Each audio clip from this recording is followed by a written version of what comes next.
parokya ng San Miguel, taka si Padre Damian ng isang hapoy mapansing. Aba, bakit nag-iisa si San Miguel sa altar? Wala ang diablo ang yayapakan niya. Tinawag ng pari ang kanyang munisilyo at Bakit wala ang diablo sa altar ni San Miguel? Ho? Aba, ewan ko ho. ang hinahanap ng pari ay naging isipin din ni Armando. Nasaan nga ba ang demonyong iyon doon? Ang makapagsara ng simbahan si Armando, Gusto mo na babae? Ayun, lapitan mo. Ha? Sige, lapitan mo.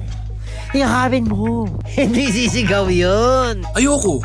Magagalit sa akin si Padre Damian pag nalaman niya ito. Gago! Bakit ka matatakot sa tangang paring yun?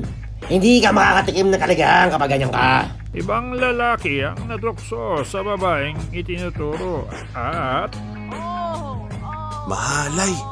Dito pa sa harap ng simbahan sila gumagawa ng kasalanan. hindi sa ilang gabi at pagkakataon lang nasubukan ni Armando ang pambubuyo ng lalaki sa ibang lalaki sa babaeng iyon. At Dapat malaman ito ni Padre Damian. isang gabi nga ay Ayun po ang lalaking tinutukoy ko sa inyo, Padre. Bakit ngayon mo lang sinabi sa akin yan, Armando? Sana'y nalapit ako siya noon pa. pinuntahan nila sa patio ang lalaki. Ngunit Naroon na. Dito lang ho siya narito kanina. umaga, nagmisa si Padre Damian nang mapansing Ang diablo sa altar. Naroon na. Nakakapagtaka. kinagabihan. Wala na naman ang diablo sa altar. Aba, oo nga, Padre.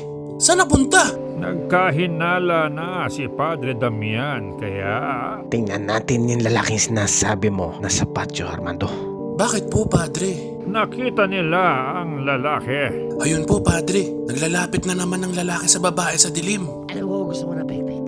Ayun, lapitan mo. Armando, bumalik ka sa altar. Kunin mo ang lalagyan ko ng banal na tubig na nasa botelya. Dalihan mo.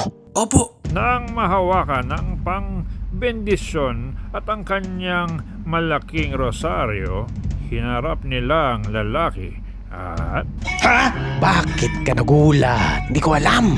Patagal mo na palang ginagawa itong magbuyo ng malalaki sa kung sinong babaeng yon. Kung ikaw man ay isang tukso o satanas, humayo ka. Wag! hindi tinigilan ni Padre Damian ng pagwiwisid ng banal na tubig ang lalaki at Umuusok siya, Padre Damian. Padre, nagiging diablo siya. Tama ang hinala ko, Armando. Tinatakasan niya akong gabi si San Miguel upang makapagbuyo sa mga tao na gumawa ng kasalanan. nakita nila kung paanong bumalik sa dating ayos sa paanan ni San Miguel ang Diablo at Iyan na ang huli mong pagtakas sa kanya, Diablo ka. kinabukasan nang magmisa si Padre Damian.